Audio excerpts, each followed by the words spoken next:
क्या मदरसे में इज्जत का मेडिकल होगा?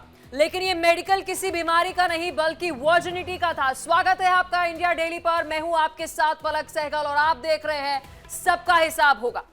मुरादाबाद से एक हैरान कर देने वाला मामला सामने आता है, जहां पर एक मदरसे में एडमिशन के लिए एक छात्रा से कथित तौर पर मेडिकल टेस्ट कराने का दबाव बनाया गया। परिवार ने इसे वर्जिनिटी टेस्ट बताकर हंगामा खड़ा कर दिया। पुलिस ने गंभीर धाराओं में मामला दर्ज कर मौलाना समेत 2 लोगों के खिलाफ कार्रवाई शुरू कर दी। पुलिस ने इस मामले को गंभीरता से लेते हुए नामजद और एक अज्ञात आरोपी के खिलाफ धारा 354, महिला की मर्यादा भंग, 506, धमकी और 509 समेत पॉक्सो एक्ट के तहत मामला दर्ज किया। मुख्य आरोपी मौलाना शाहजहां को गिरफ्तार भी कर लिया गया है, जबकि बाकी आरोपियों की तलाश जो है वो अभी की जा रही है। अब सवाल ये उठता है, क्या किसी छात्रा से एडमिशन के लिए ऐसे मेडिकल की मांग जायज है? क्या धार्मिक संस्थानों के नाम पर बच्चियों से इस तरह के अपमानजनक टेस्ट जो है वो कराने ठीक है? घटना के बाद जिला प्रशासन ने जांच कमेटी बना दी है और वहीं मुरादाबाद महिला आयोग ने भी मामले को लेकर एक रिपोर्ट मांगी। धर्मगुरुओं का कहना है कि इस्लाम में ऐसी किसी वर्जिनिटी जांच की ना तो कोई परंपरा है और ना ही इसकी अनुमति है, तो फिर ये जरूरत क्यों पड़ रही है?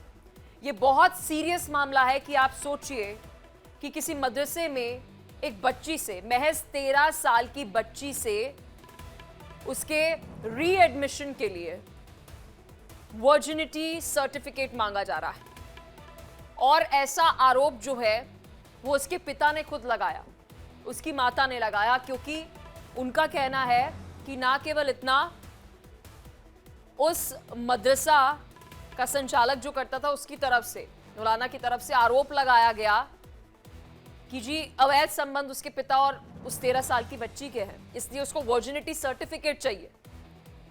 और अभी किसी भी मदरसे में, आपको ये बात क्लियर कर दे कि इस तरीके के कोई वर्जिनिटी सर्टिफिकेट जो है उसकी कोई अनुमति नहीं है।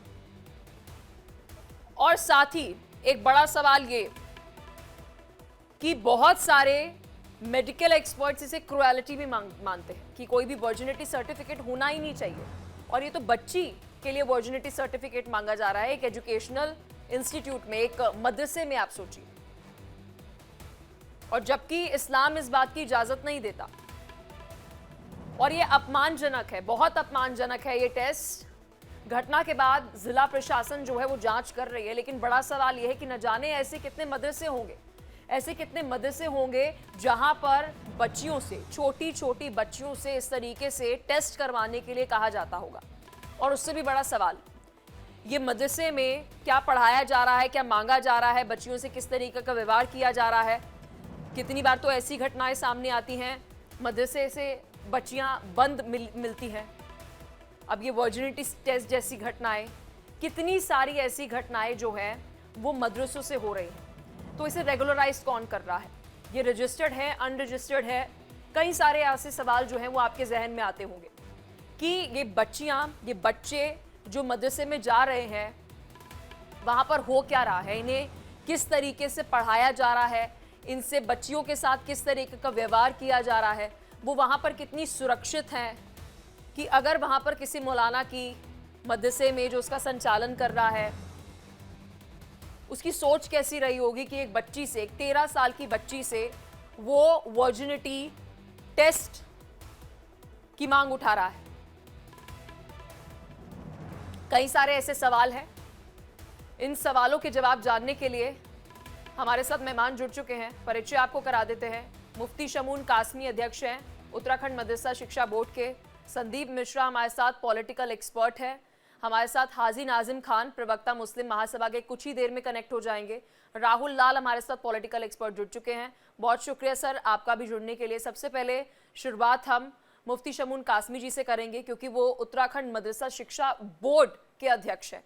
मुफ्ती शमून कासमी जी, अब तो इस घटना के बाद एक और बड़ा सवाल ये खड़ा हो जाता है कि अब तो देश में जितनी भी मदरसा हो वो रजिस्टर्ड होनी चाहिए, और रजिस्टर्ड तो क्या हो, उनको तो मुख्य धारा से ही जोड़ना चाहिए, जो उत्तराखंड सरकार ने किया है। हाँ बिल्कुल पलक जी, हमारे उत्तराखंड राज्य के अंदर हमारे माननीय मुख्यमंत्री पुष्कर सिंह धामी जी का यही फैसला तो मैं कहता आया हूँ कि उनका बड़ा दूरगामी है और बहुत दूरअंदेशी के साथ उन्होंने फैसला लिया और यही नहीं, उनका फैसला ये था कि सारी ह्यूमैनिटी को एक जगह जमा करके उन सबका संचालन एक जगह से हो। ये बहुत एक अच्छा कदम था। अब लोग हमारी इन बातों पर जो क्रिटिसाइज़ करते थे, मैं आज ये कह रहा हूँ मुझे बड़ा अफ़सोस है और हैरत है कि अगर मदरसों में पढ़ाने वाले या प्रिंसिपल की पोस्ट पर बैठे हुए लोग इस मानसिकता के होंगे, तो वो बेटी और बेटियों के अंदर कैसे कैसे समानता कैसे पैदा करेंगे? जबकि जिस मदरसों की जो एजुकेशन है, वो हज़रत मोहम्मद सल्लल्लाहु अलैहि वसल्लम ने तो औरतों और मर्दों के अंदर कोई फ़र्क ही नहीं किया, बल्कि उस ज़माने के अंदर जब औरतों को एक इस्तेमाल करने की शय समझा जाता था, तो उन्होंने आके ये कहा कि ये माँ है, ये माँ है, इसके पैरों के नीचे जन्नत है। बहन, बेटी, वाइफ़ चारों जो रिश्ते हैं इतने पवित्र हैं। मैं आज इस मौके पे ये बात कहना चाहूँगा कि जिस वक़्त 750 बच्चियाँ रह गई थी, तो हमारा भी यूनाइटेड नेशंस के वार्षिक कैलेंडर में मैसेज है कि बेटियाँ बेटों से कम नहीं हैं। उनकी इज़्ज़त करिए और नारी शक्ति मातृशक्ति यानी हर धर्म के अंदर सनातन धर्म को ले लीजिए, इस्लाम को ले लीजिए, तो मैं हैरत कर रहा हूँ कि ऐसे कौन से वो संचालक हैं जिन्होंने ये घिनौना काम किया है। उनकी मान्यता भी रद्द होनी चाहिए और कानूनी कार्रवाई होनी चाहिए ऐसे लोगों के ऊपर और उन्हें सलाखों के पीछे भेजना चाहिए। मुझे मालूम हुआ है कि वो गिरफ्तारी उनकी हो गई है। बिल्कुल, ये होनी चाहिए और कड़ाई के साथ उन पर कार्रवाई भी करनी ठीक है, चाहिए। ठीक है। हमारे साथ हाजी नाजिम जी भी कनेक्ट हो चुके हैं। हाजी नाजिम जी, बहुत शुक्रिया कनेक्ट होने के लिए।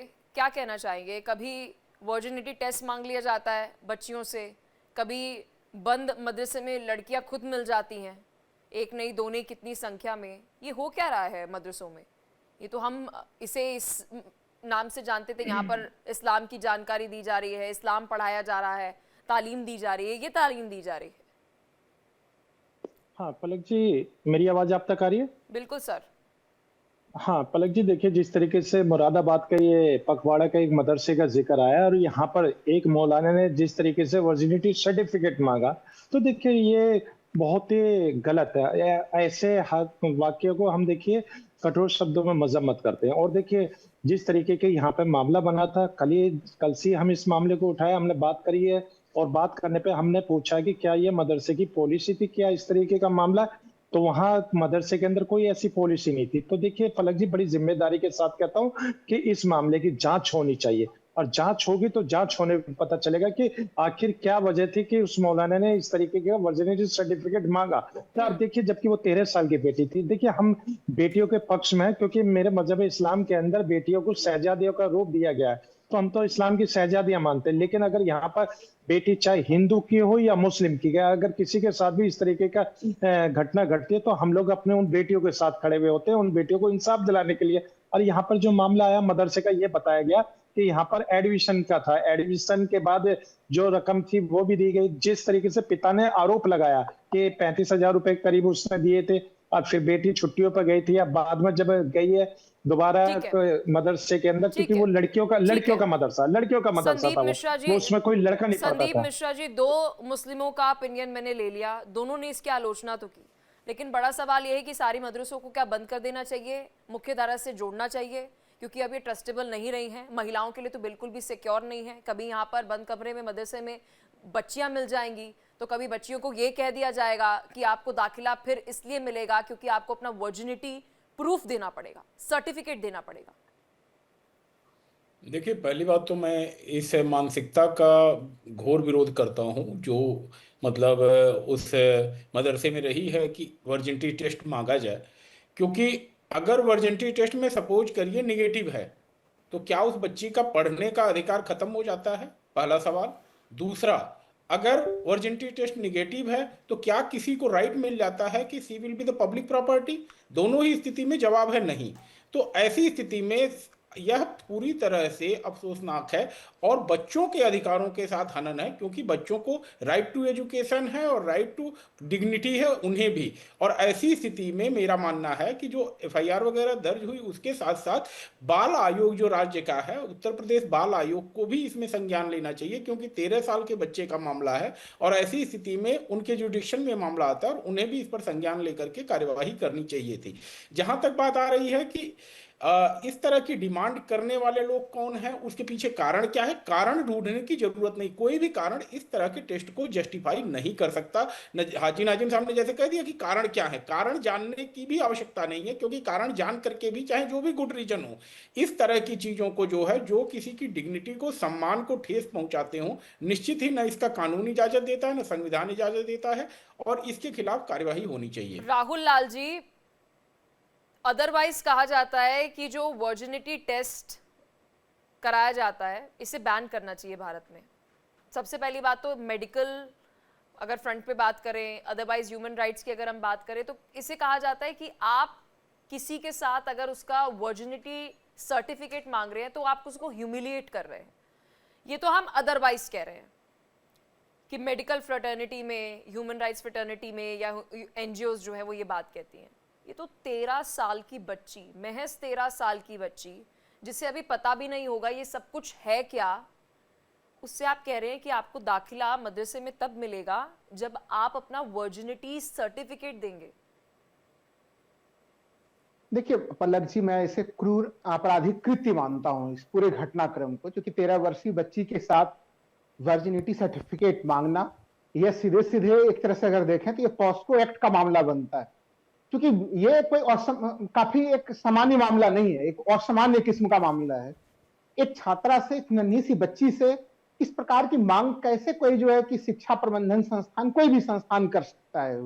तो ये स्वीकार्य नहीं है। और ये भी ये आरोप लगा देना कि बच्ची जो है कि वो अपने पिता के साथ थी और वहां पे उसकी माँ जो है कि मायके प्रयागराज में थी, तो इसलिए अगर ये सूचना आई स्कूल प्रबंधन के साथ तो आप बच्ची को इस दृष्टिकोण से देखें, तो ये तो कहीं से भी स्वीकार्य नहीं है। हमें लग रहा है कि जिन धाराओं के अंतर्गत कार्रवाई की गई है वो धाराएं अभी भी पर्याप्त नहीं है।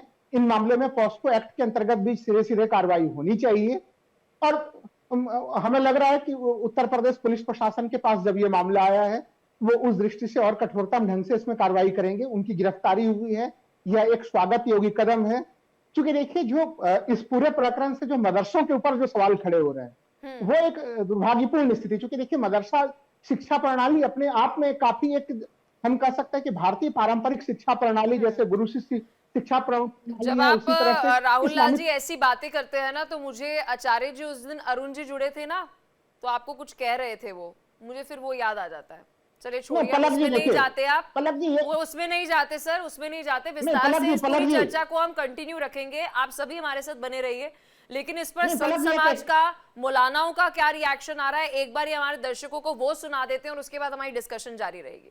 चारों कनेक्टेड रहिए। मुरादाबाद के मदरसे के प्रबंधक की मानसिकता सोच देखिए कि एक बच्ची से मेडिकल रिपोर्ट मांग रही है। ऐसे लोगों की मानसिकता सोच होगा तो मदरसे में क्या रह पाएंगे? मदरसे का भी अपमान होगा और समाज का भी अपमान होगा। ऐसे लोगों को तो समाज में रहने का कोई अधिकार नहीं है। जो इस तरह विचार और भावना है, जब इस तरह विचार भावना हो सकता है तो पता नहीं ऐसे मदरसों में क्या क्या नहीं होता होगा। ऐसे मदरसों में तो उल्टी सीधी शिक्षा भी दी जाती होगी। क्या मदरसे के प्रबंधक के बच्चे बच्ची नहीं है? अपने बच्ची के ऊपर इस तरह मानसिकता सोच होती, मगर दूसरे की बच्ची के मेडिकल रिपोर्ट मांग रहे हैं। ये शर्मनाक की बात है। ऐसे मदरसे के प्रबंधक को तो जेल होना चाहिए। ऐसे मुरादाबाद मदरसे को लेकर के जिस तरह से हमने पुलिस का बयान को सुना है और वहाँ के जो उस मदरसे का एक टीचर है सलमान नाम का, उन्होंने अपना बयान दिया है। दोनों के बयानों से ये जाहिर होता है कि वहाँ पहले से बच्चियाँ और भी पढ़ रही हैं। किसी के साथ इस तरह की वारदात नहीं आई सामने कि आप अपना मेडिकल कराएं तब स्कूल में, हमारे मदरसे में दाखिला होगा। इस बच्ची के ताल्लुक से जो बात आ रही है सामने, मुझे लगता है कि इसकी सही से जांच होनी चाहिए। इसकी हकीकत क्या है? ये कोई षड्यंत्र तो नहीं है, कोई साजिश तो नहीं है।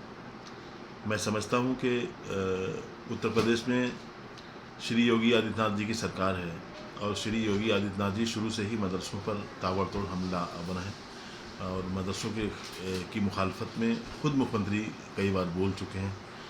तो पुलिस वही करती है जो देश प्रदेश के मुखिया की सोच होती है। हाजी नाजिम खान जी, 40 माइनर लड़कियां, बच्चियां बहराइच की एक मदरसे से टॉयलेट में मिलती हैं।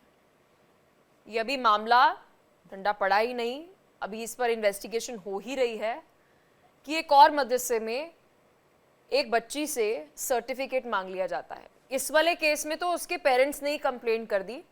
इससे पहले बहराइच में जो घटना हुई, 40 बच्चियों में से एक भी परिवार वाला ऐसा नहीं था जिसमें इतनी हिम्मत हो कि वो कोई कंप्लेंट तक फाइल कर दे। वो तो वहां पर डिस्ट्रिक्ट मजिस्ट्रेट हो गया। जब ये पूरी छापेमार कार्रवाई हुई, बच्चियां मिली वहां से, तो उसके बाद उन्होंने इन्वेस्टिगेशन खुद से कुछ शुरू की। हो क्या रहा है मदरसों में? बच्चियों को आना मना कर देते हैं। अभी डिबेट में जितने भी मुस्लिम समुदाय के लोग जुड़े होंगे या बच्चियां हमारी डिबेट देख रही होंगी, माइनर्स होंगी, उन्हें मना कर देते हैं। हाँ पलक जी, देखिए हम लोगों ने पहले कहा कि मुरादाबाद के अंदर जो घटना घटी है उसकी जांच होनी चाहिए। हम तो खुद जांच के लिए कह रहे हैं उसके कि आखिर वो मौलाना ने क्यों इस तरीके का वर्जिनिटी सर्टिफिकेट मांगा। हमने तो बड़े शब्दों में मजम्मत भी करी है। और आप बहराइच की घटना को लेकर आगे वहाँ के टॉयलेट के अंदर जो जिस तरीके, तो फिर मुझे दिल्ली की भी वो पुरानी घटना याद आ गई है जहाँ एक आश्रम में से किस तरीके से लड़कियों को निकाला गया था। फिर मुझे आसाराम बाबू भी याद आ जाते हैं। बिल्कुल बिल्कुल, हम तो हर एक सर, आप जिनका जिक्र कर रहे हैं वो जेल में सजा काट रहे हैं सर। अरे सर, आप जिनका जिक्र कर रहे हैं वो जेल में सजा काट रहे हैं। आप शायद भूल गए, हमारा देश जो है वो कॉन्स्टिट्यूशन से चलता है, लॉ एंड ऑर्डर से चलता है। यहाँ पर कोई इस्लामिक लॉ नहीं चल रहा है। चाहे वो कोई कहीं का भी बाबा हो या कहीं का भी मौलाना हो, वो कुछ भी गलत करेगा तो उसको सजा मिलेगी। आप अभी जिस टॉपिक पे हैं तो आप वो फिर क्या कर रहे हैं? फिर क्या कर रहे हैं आप? सीधा आप जो टॉपिक है उस पर आलोचना करिए। आप ये पैरेलल क्या मेरे सामने रख रहे हैं कि मैम वो भी होता है? वो तो सजा काट रहे हैं। हाँ पलक जी, जब आप मदरसों की बात होगी तो देखिए, आप ट्रांसपेरेंसी बात करेंगे तो हाजी नाजिम खान आपके सवालों का जवाब देगा। आप जब मैंने कहा नहीं, कि आसाराम सजा नहीं काट रहा क्या? नहीं, आपको जो इतनी, आप जो इतना उछल के आसाराम का नाम ले रहे हैं सर, आपका दिमाग मुझे पता है कि आप किस लिए ले रहे हैं, तो आप मुझे पाठ मत पढ़ाइएगा। मैं आपसे ये पूछ रही हूँ, वो तो सजा काट रहा है, ठीक है, तो उस पर तो अभी टॉपिक पे चर्चा ही नहीं होनी चाहिए। He is convicted. आप अभी चर्चा कीजिए जो मदरसों में हो रहा है कि 40 बच्चियां जो है वो टॉयलेट में बंद मिल जाती हैं। फिर उसके बाद एक बच्ची से वर्जिनिटी टेस्ट मांग लिया जाता है। अब उसके माता पिता भी मुस्लिम ही होंगे। एक मुस्लिम ही ये बात बोल रहा है कि मेरे और मेरी बच्ची के बीच में अवैध संबंधों का ये आरोप लगाकर वर्जिनिटी का प्रूफ आप मांग रहे हैं। और यहाँ पर संदीप जी कह रहे हैं अगर मान भी लेते हैं कि वो प्रूफ दे देती और उसमें वो प्रूफ अगर फॉल्स आ भी जाता तो आप क्या उसे फिर पढ़ने ना देते? क्या चल रहा है सर? नहीं पलक जी आप सुन लीजिए। देखिए, मैं ये कहता हूँ कि ये मदरसे में जिस तरीके से वर्जिनिटी सर्टिफिकेट मांगा गया, ये गलत मांगा गया। हम तो कड़े शब्दों में पहले ही मजम्मत कर रहे हैं और देखिए मांग भी करते हैं कि इसकी जांच हो और जो आरोपी है उसको सजा मिले। भाई, हम तो आपके चैनल के माध्यम से भी कह रहे हैं। और दूसरी बात, बहराइच वाली घटना की भी जिक्र आपने करा, तो मैं इसलिए कहता हूँ बेटी बेटी होती है, चाहे हिंदू की हो या मुसलमान की। बेटियों की सुरक्षा की जिम्मेदारी हाजी नाजिम खान की है, राहुल भाई की भी है, संदीप मिश्रा जी की है और कासमी साहब की भी है। सभी की जिम्मेदारी है कि बेटियों की सुरक्षा की। और देखिए, बेटियां सुरक्षित रहेंगी तभी तो देश आगे बढ़ेगा। अब ये पता चली मदरसों की तो घटनाएं याद रहती है और दूसरे आश्रमों के अंदर उन बेटियों को किस तरीके से प्रताड़ित किया जाता वो भूल जाते हैं। ऐसा नहीं होगा। बेटियां तो बेटियां होती है। हम अपनी बेटियों को इंसाफ दिलाने के लिए हर मुमकिन लड़ाई लड़ेंगे जो हमारी बेटियों को इंसाफ मिले। और रही बात ये, मैं ये कहता हूँ कि मदरसे के अंदर अच्छी तालीम दी जाती है। ये जो मदरसा है हाजी नाजिम खान जी, अभी आपको ये दिल्ली में चैतन्यानंद वाला सारा केस पता है? दिल्ली पुलिस ने कैसे इन्वेस्टिगेट किया, हाँ, उसको पकड़ा और पूरी इन्वेस्टिगेट चल रही है। नहीं सर, या तो मुझे लगता है आपका एक कान जो है वो सिर्फ सोच की चीजें सुनता है, वो दूसरा जो कान है शायद आप वो ओपन ही नहीं करते हैं और फिर अपना एक नरेटिव जो है वो दर्शकों को पेश करने की कोशिश करते हैं। मैं एक बार फिर आपको रिपीट कर दूं हाजी नाजिम जी, हमारा देश अभी भी किसी इस्लामिक लॉ से नहीं चलता है। यहाँ पर अभी भी कॉन्स्टिट्यूशन है, चाहे वो किसी भी धर्म का हो, चाहे वो कोई भी पहनावे में हो, बकायदा उस पर प्रशासन जो है वो एक्शन लेती है। तो बार बार ना ये इस चीज की आलोचना करके किसी और एग्जाम्पल को देने की यहाँ पर कोशिश मत कीजिए।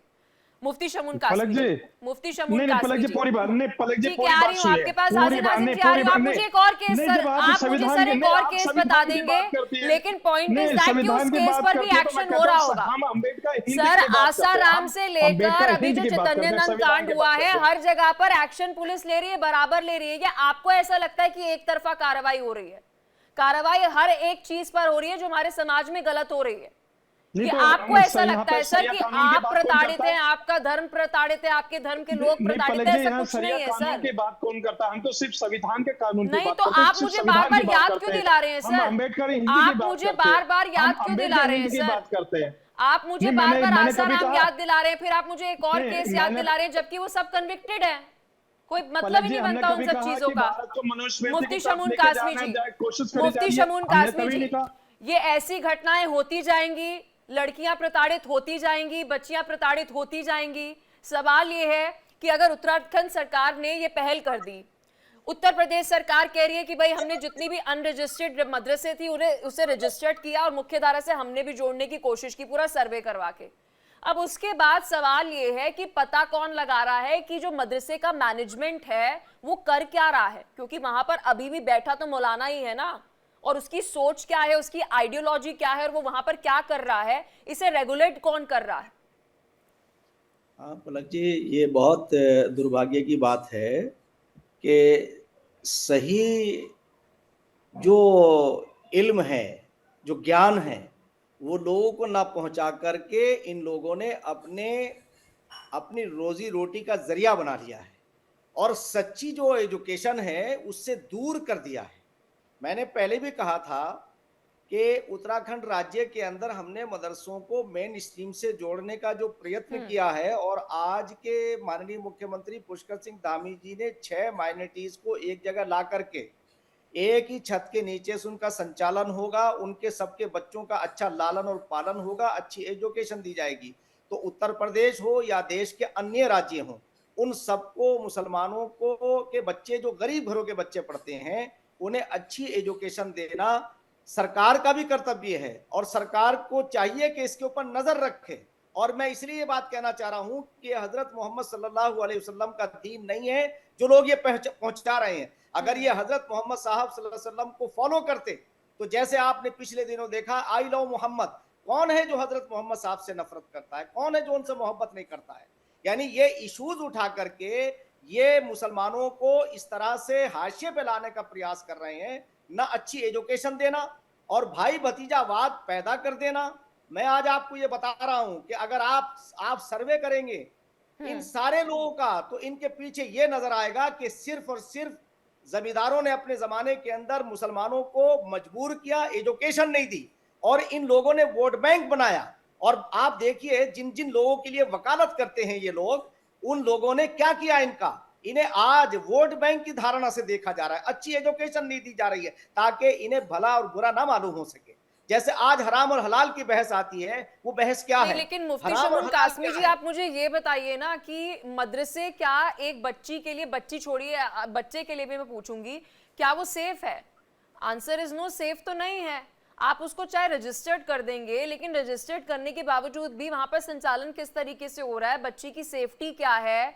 ऐसे तो टॉयलेट में बच्चियां मिलेंगी और फिर उसके बाद उनसे वर्जिनिटी सर्टिफिकेट मांगा जाएगा। बकायदा उन्होंने लिस्ट दी है सर, ये चीज देनी है, ये देना, ये देना है। वहां के एसपी की तरफ से इसे कंफर्म किया गया है कि जो ये सारे एलिगेशन लगाए गए हैं वो सच है, कि ये सारे डॉक्यूमेंट्स उनसे मांगे गए।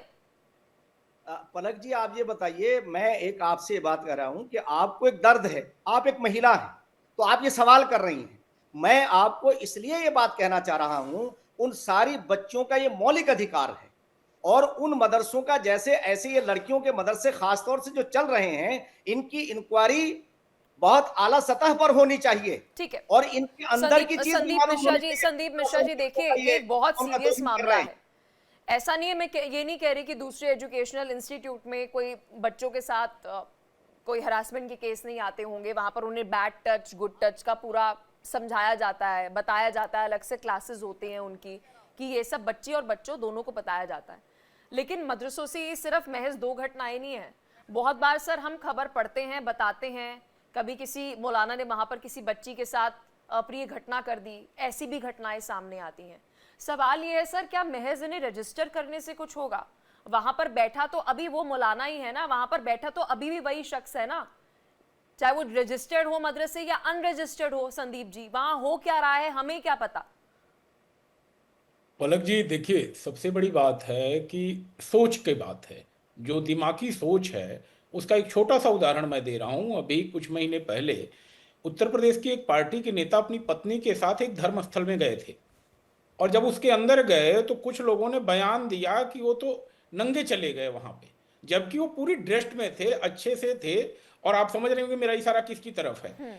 तो ऐसी स्थिति में जब सोच आपकी ऐसी होती है कि जिसमें एक परिपक्व तरीके से जिस तरह से वस्त्र धारण करना चाहिए करके जब वो नेत्री गई थी उस धार्मिक स्थल के अंदर, उसके बावजूद किसी को उसमें नग्नता दिख रही है, तो ऐसी सोच पर कहीं ना कहीं अटैक होना चाहिए। और अगर उस सोच पे अटैक नहीं होगा तो इस तरह की मानसिकता के लोग ही अगर मदरसों के अंदर जाके बैठेंगे तो निश्चित ही मदरसों में भी उन 13 साल के 14 साल के बच्चों के लिए वही सोच उनके मन में होगी जो कहीं वयस्क लोगों के लिए नहीं होती है। और संदीप यह मिश्रा चीज जी, जो है, आप जो ये बात कह रहे हैं ये सत्य है। मैं बहुत सी अपने दोस्त को जानती हूँ और ये बात आप चारों के चारों अग्री करेंगे, इस बात को डिनाई नहीं करेंगे। वो दफ्तर आएगी या कॉलेज आएगी तो जो कपड़े हमने पहने हैं वो कपड़े पहन कर आएगी, और अपने जैसे ही वो देखेगी इलाका आ रहा है या उसका घर आ रहा है तो वो अपनी उस वेशभूषा में आ जाएगी, उसको इमीडिएटली चेंज करेगी। मतलब उसको इतना खौफ है इन लोगों का, उस बच्ची को, उस लड़की को बाहर अगर नौकरी करने जाना है और पढ़ने जाना है तो इतना खौफ में डाल रखा है कि अगर वो अपने क्षेत्र में, अपने इलाके में वापस आ रही है तो उसे बुर्का पहनना पड़ेगा, उसे नकाब पहनना पड़ेगा, उसे हिजाब पहनना पड़ेगा, तभी उसकी सोसाइटी उसको एक्सेप्ट कर पाएगी। अरे उसको जो पहनना है उसको पहनने दो ना। और फिर आप कहते हो कि भैया नहीं हमारे धर्म में तो बहुत आजादी है। आप सही बोल रहे हैं संदीप जी। पलक जी, एक थोड़ा सा छोटा सा मैं उदाहरण आपको दे रहा हूं उत्तर प्रदेश पुलिस का। 30 साल पहले, 25 साल पहले उत्तर प्रदेश पुलिस में महिलाओं का पहनावा था साड़ी या सलवार कमीज। आपने किसी महिला सिपाही को या कांस्टेबल को या पुलिस के अधिकारी को पैंट शर्ट में नहीं देखा था। क्यों? क्योंकि थानों में जो पुलिस की उपस्थिति थी, कहीं पता चलता था 100 पुलिस पे एक महिला सिपाही होती थी। आज उत्तर प्रदेश में थानों में जब महिलाओं की प्रेजेंस बढ़ी है तो एनकाउंटर कर सोच रहे हैं में भी, पुलिस अधिकारियों की सोच में भी परिवर्तन आया है। और एक मैं छोटा सा उदाहरण अपने ऑफिस का दे रहा हूं। कभी कभी जानती हैं हम लोगों के मुंह से भी अब सब निकलते हैं, लेकिन जब हम महिला किसी स्टाफ को अपने ऑफिस में रख लेते हैं तो हम अपनी बयान पे, बोलने पे नियंत्रण रखते हैं कि कहीं ऐसी बात ना निकल जाए जो कहीं उसकी मर्यादा को ठेस पहुंचाने वाली हो या उसे ऐसा फील करना पड़े जिससे मैं शर्मिंदगी फील करूं। तो ये सब चीजें जब मानसिकता आपकी बदलेगी तभी चीजें ठीक होंगी। और अगर आपको कोई सभ्य तरीके से किसी धर्मस्थल के अंदर जा रहा है, उसमें नग्नता दिखेगी, तो मदरसे में भी आपका दिमाग वही रहेगा कि आपको 12-13 साल के बच्चों के वर्जिनिटी टेस्ट आप लेना चाहेंगे या रिपोर्ट आपको चाहिए। अरे भाई, वो आपके घर के बच्चे के जैसी है, उसके लिए आप इस तरह की सोच अगर रख रहे हैं और उसके लिए सुरक्षित माहौल नहीं दे पा रहे हैं तो बंद कर दीजिए अपने शिक्षण संस्थान को। आपको अपने शिक्षण संस्थान में ऐसा माहौल देना चाहिए, सीसीटीवी कैमरे और बाकी सारी चीजें करके, कि कोई भी गार्जियन अगर अपने बच्चों को ले आना चाहे तो वो गर्व से आपके विद्यालय में पढ़ा सके, आपके मदरसे में पढ़ा सके। या आपकी असफलता, आप अपनी असफलता को इस तरह से गार्जियंस पे डालना या बच्चों पे डालना, मुझे लगता है कहीं कहीं अफसोसनाक है और निश्चित ही इसकी निंदा होनी चाहिए। राहुल लाल जी, अभी भी ऊपर ऊपर से चीजें बताई जा रही हैं कि मदरसे जो हैं वो कंट्रोल्ड हो रही हैं पिछले कई सालों में और बेहतर करने की कोशिश की है। उत्तराखंड तो कह रहा है हमने तो उन्हें मुख्य धारा से ही जोड़ दिया, अब हमारा ही पूरा करिकुलम जो है वो फॉलो करेगी। अब जिस मदरसे की मैं बात कर रही हूँ वो यूपी बोर्ड का ही करिकुलम जो है वो फॉलो करता है और पूरा मैनेजमेंट वहां पर बाकायदा है, और वहां पर इस तरीके की घटना हो रही है। तो मतलब ऊपर से तो दिखा रहा है सुपरफिशियली कि भाई सब कुछ अच्छा है, चंगा है, सब बढ़िया है, लेकिन अभी भी अगर इनसाइड डीप रूटेड हम जाएं तो बच्चियां जो हैं वो अभी भी प्रताड़ित वहां पर हो रही हैं। बच्चे जो हैं, मैं यहाँ पे बच्चियों का क्यों जिक्र करूं, बच्चे भी जो वहां पर पढ़ रहे हैं, चाहे वो मेल हो फीमेल हो, उनके साथ क्या हो रहा है, उन्हें क्या पढ़ाया जा रहा है, उन्हें क्या बोला जा रहा है, उसके बारे में अभी भी कोई कंट्रोल नहीं।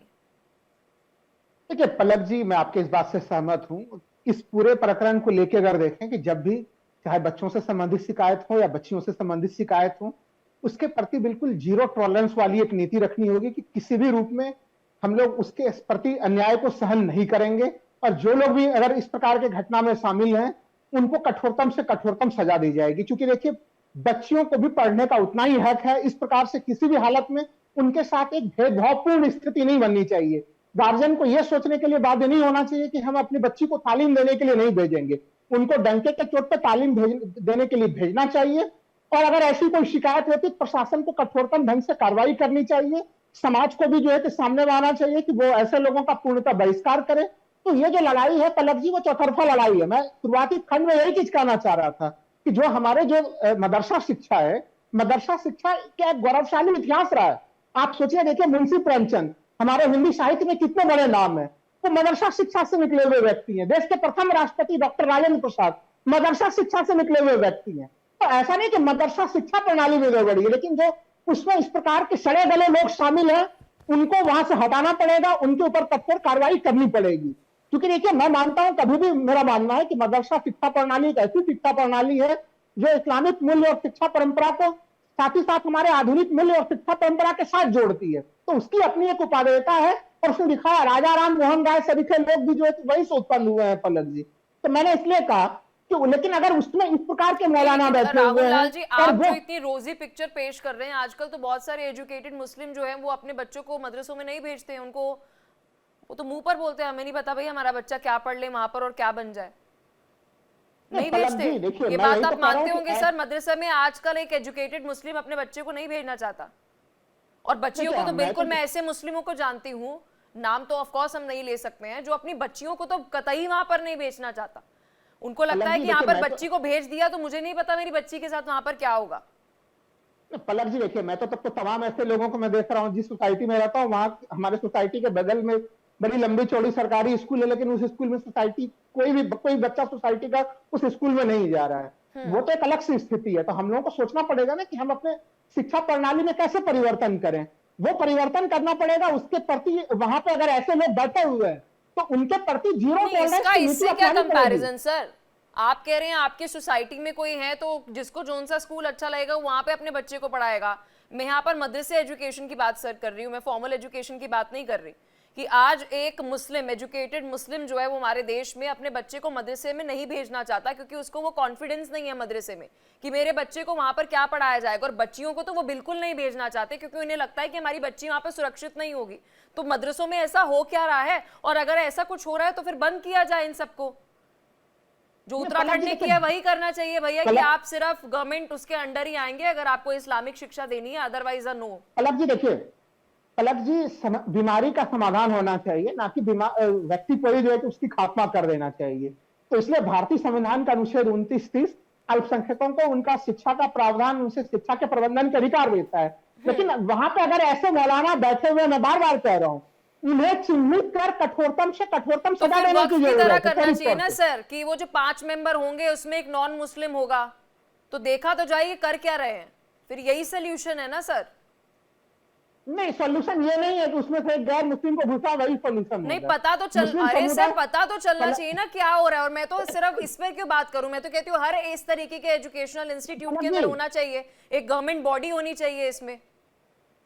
अलग जी देखिए, भारत हमारा देश जो है वो संविधान से चलने वाला देश है, और हमारे संविधान में जैसा मैंने कहा कि फंडामेंटल राइट। अरे तो सर मैं कह रही हूँ, आप कह रहे हैं कि हमारा फंडामेंटल राइट है to practice our own religion and to practice a institution on the basis of religion. ये हमारा कॉन्स्टिट्यूशन कहता है कि अगर आपको एक धार्मिक संस्थान चलाना है तो आप, संविधान आपको अधिकार देता है कि आप चलाएं।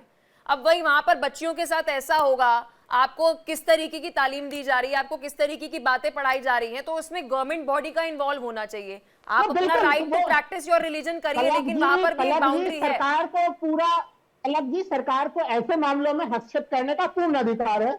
अब उसमें ऐसा नहीं कि नहीं है सर, किसने बोला?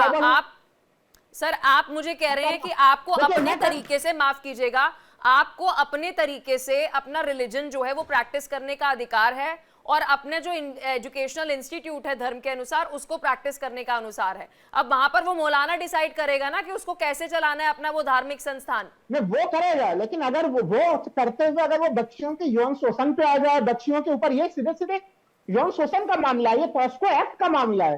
तो हमारे जो इंडियन, जो हमारे यहाँ पे जो कानून है, अरे तो मैनेजमेंट ही तो मांग रही थी ना सर, वर्जिनिटी सर्टिफिकेट मैनेजमेंट मांग रही थी ना।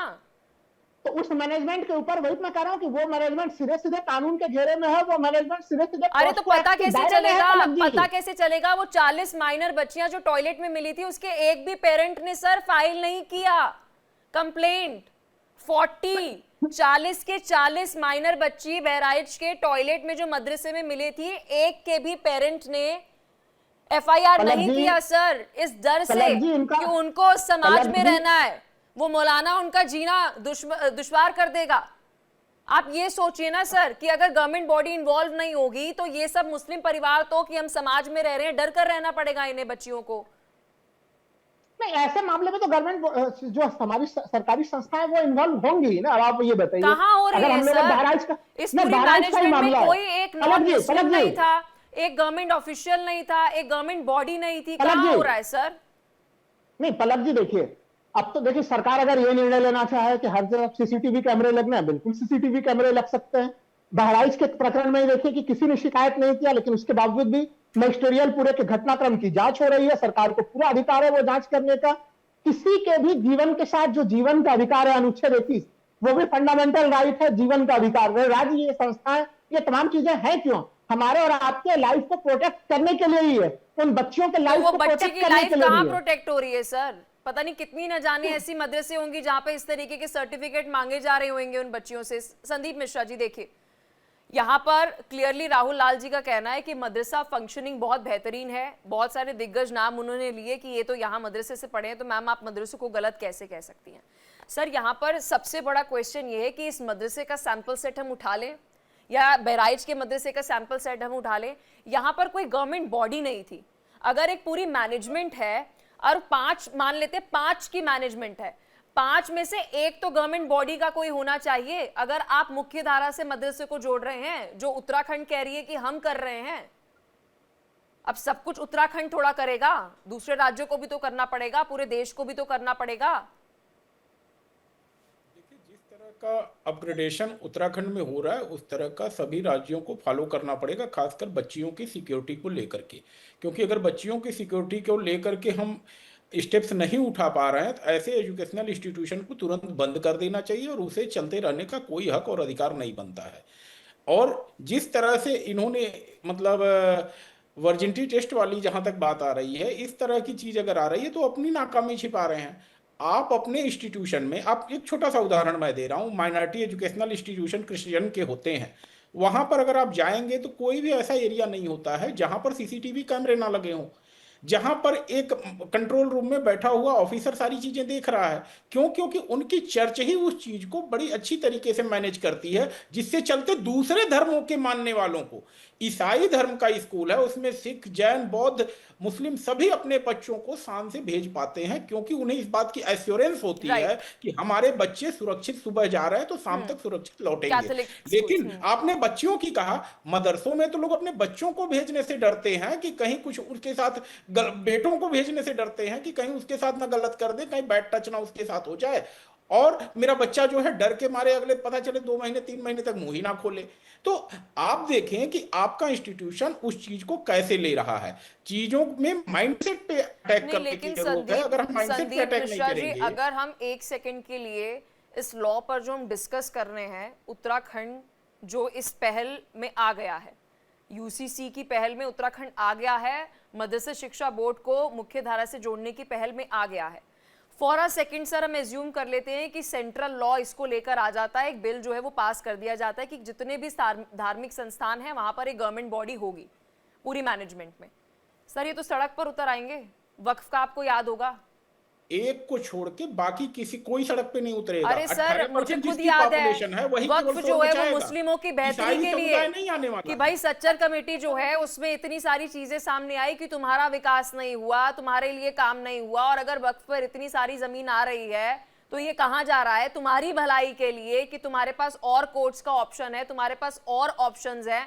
ये सारे सड़क पर आकर जो है वो प्रदर्शन कर रहे थे, ये अपनी भलाई खुद नहीं चाहते। ऐसी मानसिकता वालों पे अटैक नहीं होगा, आखिर उनकी मजम्मत क्यों नहीं की गई? मैं तो कह रहा हूं इस तरह की सोच वाले, जो कि एक नेता को, जो कि पूरी तरह से साड़ी में तैयार होकर के एक धार्मिक स्थान के अंदर जाती हैं और उनके खिलाफ वह व्यक्ति इस तरह से अपमानजनक टिप्पणी करता है, और उसके बाद कोई भी उनके समुदाय का, देखिए हमको अपना घर खुद ठीक करना होगा, दूसरे के लोगों को बोलने का इंतजार नहीं करना। अगर इस्लाम के बारे में कोई बात आ रही, कोई आरोप रहा है या कोई चीज गलत है, तो उस पर पहले इस्लाम मानने वाले लोगों को बोलना होगा, क्योंकि अगर वो लोग नहीं बोलेंगे तो घर ऑर्डर में नहीं आएगा। और ऐसी स्थिति में मेरा मानना है कि अगर चीजें हुई हैं तो इसमें ऑब्जेक्शन सबसे पहले तो मुस्लिम अरे समुदाय के सर, लोगों वो को क्यों लेने चाहिए। चाहेंगे? वो क्यों चाहेंगे? उनकी तो मोहल्ले में कोई एक लड़की अगर मुस्लिम काम करने लग जाती है, नौकरी करने लग जाती है, तो उसके दुश्मन बन जाते हैं ये, उसका करेक्टर असैसिनेट कर देते हैं कि तुमने अपने आप को ढका नहीं, तुमने ये नहीं करा, तुमने वो नहीं करा। अरे उसको जीने दो ना, लेट हर डिसाइड, उसको डिसाइड करने दो ना। वो क्यों चाहेंगे कि ये सारी चीजें रेगुलेट हों? देखिए, करेक्टर असैसिनेशन का ही ये मामला है। अगर इस तरह से टेस्ट वगैरह आप मांगते हैं तो ये करेक्टर असैसिनेशन ही है, और इस तरह की चीज तो भाई टॉलरेट नहीं की जा सकती है। हम एक सभ्य समाज में इस तरह की चीजों के लिए तो कोई जगह नहीं होनी चाहिए। लेकिन यह बात मैं कह रहा हूं, कासमी साहब कह रहे हैं, लेकिन कितना समाज सड़कों पे निकला, मुस्लिम समाज के कितने लोग रोड पे निकले इस बात को लेकर के, कितने लोगों ने इस बात की मजम्मत की, यह चीज हमें देखना होगा। और जब तक यह लोग खुद नहीं देखेंगे तब तक हमारे आपके कहने से कुछ नहीं होने मुफ्ती वाला है। शमून कासमी जी, देखिए यहाँ पर मेरे और आपके डिबेट करने से, बोलने से हम सिर्फ सरकार को जगा सकते हैं, आवाज उठा सकते हैं कि भाई इसके लिए एक लॉ फ्रेमवर्क जो है वो किया जाए। संदीप मिश्रा जी ने कहा कि ये घटना हुई तो कितने मुस्लिम समाज के लोग वहां पर, यहाँ तो हिंदू लड़की के साथ जरा सा कुछ हो जाए ऐसे सड़कों पर आ जाते हैं कि भाई कैसे हो गया ये सब कुछ, क्या हो गया। उस बच्ची के साथ वर्जिनिटी का सर्टिफिकेट मांग लिया गया, इलाके में एक प्रदर्शन तक नजर नहीं आया, वो माँ बाप के अलावा कोई और परिवार वाला उनका नजर नहीं आया, कोई साथ खड़ा हुआ नजर नहीं आया। ये कैसी एकजुटता है एक महिला के लिए, एक मुस्लिम महिला के लिए, एक मुस्लिम बच्ची के लिए? नहीं, आपने और संदीप जी ने जो बात कही है, मैं एक बात इसमें ये भी जोड़ना चाहता हूँ कि अभी लाल जी ने भी कुछ बोला, तो ये सही है कि जो अतीत है, अतीत यही है कि बहुत अच्छे लोग मदरसों से निकले हैं और आज भी निकलेंगे और निकल रहे हैं। ऐसा भी नहीं है। बस हम तो ये चाहते हैं कि जो हमारी सरकार कहीं उनकी धार्मिक एजुकेशन को प्रतिबंध नहीं कर रही है। जो आपका फंडामेंटल राइट्स है अपने एजुकेशन को हासिल करने का, उस पर कहीं कोई प्रतिबंध नहीं है। मैं ये इसलिए बात कह रहा हूँ कि मेन स्ट्रीम से जोड़ना, मुख्य धारा की एजुकेशन से जोड़ना, ये उनका मौलिक अधिकार है। और जब वो बच्चे अपने पैरों पे खड़े होंगे, यानी हमारी सरकार का और हमारे सरकार के माननीय मुख्यमंत्री पुष्कर सिंह धामी जी का ये विजन कि जो माननीय प्रधानमंत्री श्री नरेंद्र मोदी जी ने ये कहा कि भाई एक हाथ में कुरान, दूसरे हाथ में कंप्यूटर, जिस दिन कंप्यूटर और साइंस इनके पास आ जाएगा उस दिन वे ये तथाकथित लीडरशिप से अपने आप को अलग कर लेंगे। और जो पिछले 60 सालों के अंदर जो विपक्ष ने, आज की विपक्ष ने जो अपने पक्ष के तौर से, अपने पक्ष में रहने के लिए, सत्ता में रहने के लिए जो इनका इस्तेमाल किया, आपको मैं ये बता देना चाहता हूं कि वो भी यही इस्तेमाल था कि एक ऐसे संगठन से जो राष्ट्र को समर्पित है, आरएसएस और बीजेपी से डरा करके उन्हें कांग्रेस ने 60 साल के अंदर और इन तथाकथित सेकुलरवादियों ने उन्हें कोई जगह नहीं दी, उनका कल्याण नहीं किया। तो इसलिए उत्तराखंड की सरकार ने सारे माइनॉरिटीज को, जो मैं ये बात इसलिए मैं स्पष्ट कर रहा हूं कि जो और माइनॉरिटीज है जैसे जैन है, बौद्ध है, ईसाई है, सिख है, मुस्लिम है, पारसी हैं, इन सबको एक छत के नीचे लाने का जो प्रयास किया है वो ये किया है कि ताकि इन सबके बच्चों को अच्छी एजुकेशन मिले। और मदरसों का आधुनिकीकरण इसलिए जरूरी है कि जब वो मेन स्ट्रीम की एजुकेशन हासिल करेंगे तो वो इंजीनियर, डॉक्टर बनेंगे। प्रतिस्पर्धा की एजुकेशन जब वो हासिल करेंगे तो वो फिर इनके पीछे नहीं आएंगे, फिर वो इन्हें नहीं। लेकिन मुफ्ती शमून कासमी जी, आपने मेरे सवाल का जवाब नहीं दिया कि एक छोटी बच्ची जिससे वर्जिनिटी सर्टिफिकेट मांग लिया जाता है, उसके माँ बाप अकेले खड़े हुए नजर आए। कहाँ है वो आई लव मोहम्मद वाले? कहाँ है वो एक साथ जुटकर मुस्लिम एकता दिखाने वाले? कहाँ है वो सब? आपके साथ हम आवाज तो उठा रहे हैं ना। अरे सर, वो तो हम डिबेट कर रहे हैं तो आप बोल रहे हैं। आप कौन सा प्रदर्शन करने निकल गए सर? पलक, आप नहीं, उस एरिया में सर आई लव मोहम्मद के पोस्टर लगाने वाले, प्रदर्शन करने वाले, सर तन से जुदा वाले नारे लगाने वाले, ये 13 साल की मुस्लिम बच्ची के लिए कहाँ है? दरवाजों में बंद होकर बैठे हैं क्या? ऐसे हैं क्या? सुनिए सुनिए, मैं वही कहना चाह रहा हूँ, वो मोहम्मद साहब से मोहब्बत नहीं करते, वो तो अपनी दुकान चलाने के लिए और एक सरकार को ये चेताने के लिए कि देखो हमारे पीछे कितने लोग हैं, ठीक है। वो इसलिए नहीं थे कि मोहम्मद साहब से मोहब्बत करते हैं। उन्होंने जो माहौल पैदा किया, तो मैं आज से आप कह रहा हूँ, ये बात तो ये है कि इस वक्त सड़कों पे आना चाहिए, ठीक और है। पूछना चाहिए कि हाजी एक नाजिम बच्ची के खान बारे जी, में- कहाँ है वो सारे मुस्लिम सर तन से जुदा वाले, आई लव मोहम्मद वाले, जो बरेली से लेकर उत्तराखंड, हैदराबाद, तेलंगाना, पता नहीं कोई ऐसी स्टेट नहीं बची होगी जहां पर ये इकट्ठे नहीं हुए और उन्होंने प्रदर्शन नहीं किया। और जब एक मदरसे में एक 13 साल की बच्ची से उसका वर्जिनिटी सर्टिफिकेट मांग लिया जाता है, तो सारे प्रदर्शन निकल गए, सारी निकल गई ताकत, सारी एकजुटता निकल गई मुस्लिमों की। आए ना, आप बोले क्या हुआ है ये बच्ची के साथ, गलत हुआ है, मदरसों में ये सब कुछ नहीं होगा। हाँ पलक जी, मैं उम्मीद करता हूँ कि मुझे भी उतना ही वक्त दिया जाएगा जितना और पैनलिस्टों को आपने दिया, बिना रोक टोक के। मुझे उम्मीद है कि आप मेरे साथ भेदभाव नहीं करेंगे, मुझे बोलने का मौका देंगे। देखिए, अभी आपने कहा कि कहाँ गए वो तन से जुदा, भाई ये तो सरकार जाने। भाई हाजी नाजिम खान सरकार तो सर है एक साकरे सरकार ने बुलाया था क्या उन सबको? अरे सुन तो लीजिए, जब बात सर आप गलत बातें करेंगे, एक सेकंड सर, देखिए सारे मुझे 3 बोलने गेस्ट नहीं जो है देंगे, वो आप मुझे रैशनल अपना बातें पक्ष कर रहे हैं, रखने तो नहीं उनकी देंगे। मैं बात सुन रही हूँ। आप बेतुकी बात बोलेंगे तो मुझे बीच में इंटरप्ट करना पड़ेगा ना। ये सरकार क्या जाने, सरकार थोड़ा आई लव मोहम्मद वालों को लेकर आ रही थी, सर तन से जुदा वालों को लेकर आ रही थी, खुद इकट्ठा हो रहे थे ना। हाँ पलक जी, देखिए भाई, आपने कहा सर तन से जुदा, ये हमारे भारत का नारा नहीं है, और हम तो कहते हैं ये दहशतगर्दों का नारा। तो भाई ये दहशतगर्दों का नारा कि भारत के तो आप अंदर कोई भी मुस्लिमों वोट को नहीं, उनको- दहशतगर्द कह रहे हैं क्या? नहीं, मैंने नारा कहा है, मैंने सिर्फ नारा कहा है। आपने बोला है आप गलत- दहशतगर्दों का नारा नहीं, है, नहीं, वो तो सारे मैं- मुस्लिम नजर हाँ। आ रहे थे मुझे जो नारा नहीं, लगा रहे सुनिए। थे। तो आपका कहने का मतलब है वो दहशतगर्द है क्या? कैसी बातें कर रहे हैं आप? मैंने दहशतगर्द नारा कहा है, उसके नारे के हम खिलाफ हैं। ऐसा नारा नहीं देश के अंदर बोलना चाहिए। और दूसरी बात, अब मुझे थोड़ा समय दे दीजिए प्लीज, आपसे रिक्वेस्ट है, हाथ जोड़ के हाजी नाजिम खान की। मैं ये कहता हूं कि भाई आप जिस तरीके से मदरसे के अंदर ये घटना घटी, हम लोगों ने कड़े शब्दों में मजम्मत करी। आपने कहा क्यों नहीं आए आप, सड़क पर क्यों नहीं आए? देखिए, हम लोग जब भी आए, जब गाजियाबाद के अंदर एक मुराद नगर है, वहां पर एक छोटा हरिद्वार है, वहां पर एक पुजारी एक चेंजिंग रूम के अंदर कैमरा लगा के किस तरीके से जो महिला स्नान करके चेंजिंग करते थे कपड़े को, भाई हम तो उसके भी खिलाफ आए थे।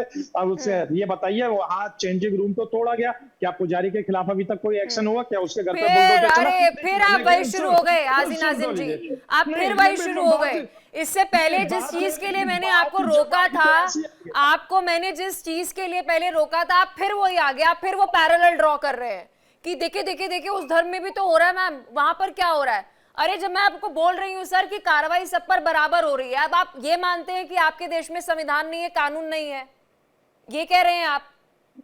पलक जी, मेरे देश के अंदर संविधान है, और है ना, हम है ना, अम्बेडकर हिंद आपको को अपने मानने वाले संविधान लोग। में आस्था है?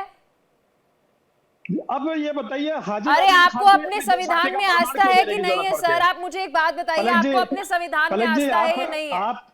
अब पलक जी, अभी आप हद ही अब हो गई हाजी है। नाजिम खान दिल्ली का का सुन मैंने लीजिए, आपको हाजी नाजिम एग्जाम्पल खान दिया, का फिर उसके देश बाद आप भक्ति का आसाराम को सर्टिफिकेट भी ले नहीं आए, है। फिर आप एक और केस ले आए। मैं देश आपसे भक्ति का पूछ रही सर्टिफिकेट हूँ, मुझे भी देने वो की जरूरत आई पड़ेगी लव क्या? मोहम्मद वाले, वो सर तन से जुदा नारे वाले जो मुस्लिम एकता दिखा रहे थे, आज जब एक मुस्लिम 13 साल की बच्ची के साथ इस तरीके की घटना हुई, उससे उसका वर्जिनिटी टेस्ट मांगा जा रहा है, वो सारी मुस्लिम एकता एकजुटता कहां पर है? वो प्रदर्शन क्यों नहीं कर रहे? खुल के आलोचना क्यों नहीं कर रहे? मदरसों पर सवाल क्यों नहीं उठा रहे? मैं आपसे ये पूछ रही हूं, आप मुझे फलाना आसाराम, ये वाला वो, ये वाली घटना, वो वाली घटना, सबको पता है सर, सबको पता है, उन्हें कन्विक्ट किया गया, और जो भी हमारे देश में कुछ गलत करेगा, चाहे वो किसी भी धर्म का हो, उस पर प्रशासन एक्शन लेगी। अब आप मुझे ये बताइए, आई लव मोहम्मद वाले, सर तन से जुदा नारे वाले, मुस्लिम एकजुटता वाले कहां पर है? इसका सवाल का जवाब दीजिए। आप चाहते तो हैं आपको इंटरप्ट ना किया जाए, लेकिन आप सवाल नहीं समझते सर, आप पेशेंस चेक करते हैं एंकर की। हाँ पलक जी, देखिए, आई लव मोहम्मद सल्लल्लाहु अलैहि वसल्लम वाले आपके सामने बैठे हैं, मैं भी हूँ, तो आप भी पोस्टर लेकर घूम रहे थे क्या? सुन तो लीजिए, देखिए, हम लोगों के अपने दिलों के अंदर जो पैगंबर इस्लाम के लिए मोहब्बत है, वो नहीं हमें नहीं बताने की नहीं, जरूरत नहीं है। मैं मन वालों की बात नहीं कर रही, मैं मन वालों की बात नहीं कर रही, मैं उन पोस्टर वालों की बात कर रही हूँ जिन्होंने पलक जी, मुझे ऐसा नाक लगता में है- दम कर दिया था पुलिस वालों के, नेशनल सिक्योरिटी के लिए एक बड़ी चुनौती बन गए थे, महज ये दिखाने के लिए कि भाई हम कुछ हैं, हमारी कोई एकजुटता है, हम बड़े कोई तोप हैं। आज जब एक मुस्लिम बच्ची के साथ उसका वर्जिनिटी टेस्ट के लिए मांग लिया जाता है, 40 बच्चियां मदरसे के टॉयलेट में मिल जाती है, तो ये सारे जो ये प्रदर्शन कर रहे थे, बड़ी मोहम्मत दिखा रहे पलक थे, जी। मोहब्बत दिखा रहे थे, ये सारे कहां पर है? घर में चिपके पलक जी, बैठे देखिए, हैं अगर क्या? आप बहराइच के सुनिए ऐसी पलक जी, एकजुटता है मुस्लिमों पलक जी, की, ऐसी एकजुटता है इन लोगों की।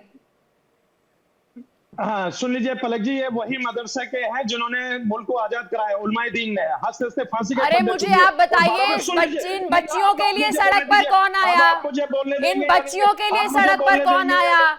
आप मुझे राहुल बताइए, लाल आप जी मुझे का बोलने देंगे? आप राहुल लाल आप जी मुझे का बोलने आप देंगे? राहुल लाल जी का बताइए। कंटेंट कॉपी पेस्ट मत कीजिए। आप मुझे ये राहुल- बताइए अच्छा, कि राहुल इन भाई मेरे बच्चियों दिल में के बसते लिए हैं। कौन राहुल सा भाई- प्रदर्शन राहुल भाई मुस्लिम को मैं समुदाय ने मोहब्बत किया? करता हूं, तो यानी कि आप और राहुल मुझे भाई, आज नाजिम तक भाई की एक मोहब्बत घटना में भी बता दीजिए जब किसी दीवार खींचना और चाहती बच्ची है। के साथ कुछ ऐसा पलक ना जी, हो ये और नहीं पूरा चलेगा। मोहल्ला जो है वो पलक जी, ये इकट्ठा नहीं हो चलेगा। जाए। ये सारे कहां पर हैं?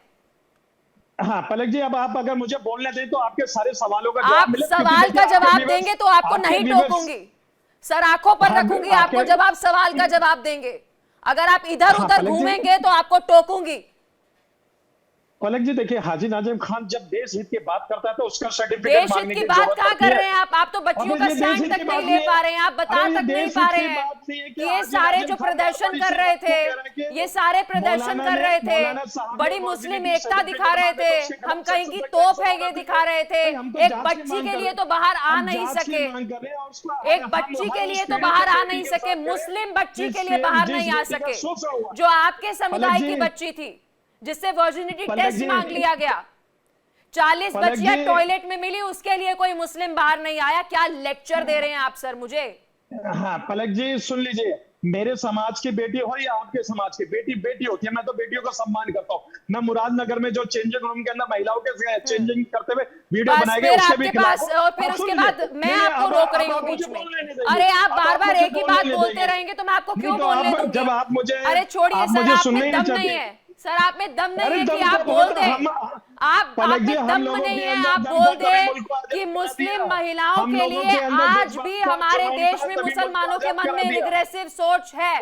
पलक जी, संदीप ये मिश्रा हम जी, लोगों के अंदर संदीप जुनून मिश्रा तभी जी, मुल्क आजाद कहाँ करा है वो दिया। सारे हम आइलम लोगों मोहम्मद वाले सर तन से जुदा वाले जो हर स्टेट में आ गए थे दिखाने के लिए कि भाई हम बहुत मुस्लिम एकता है, हम में एकजुट हो जाएंगे, वो हमें सब बताने की पीछे हम जरूरत नहीं आगे। है। कहाँ हैं ये सारे?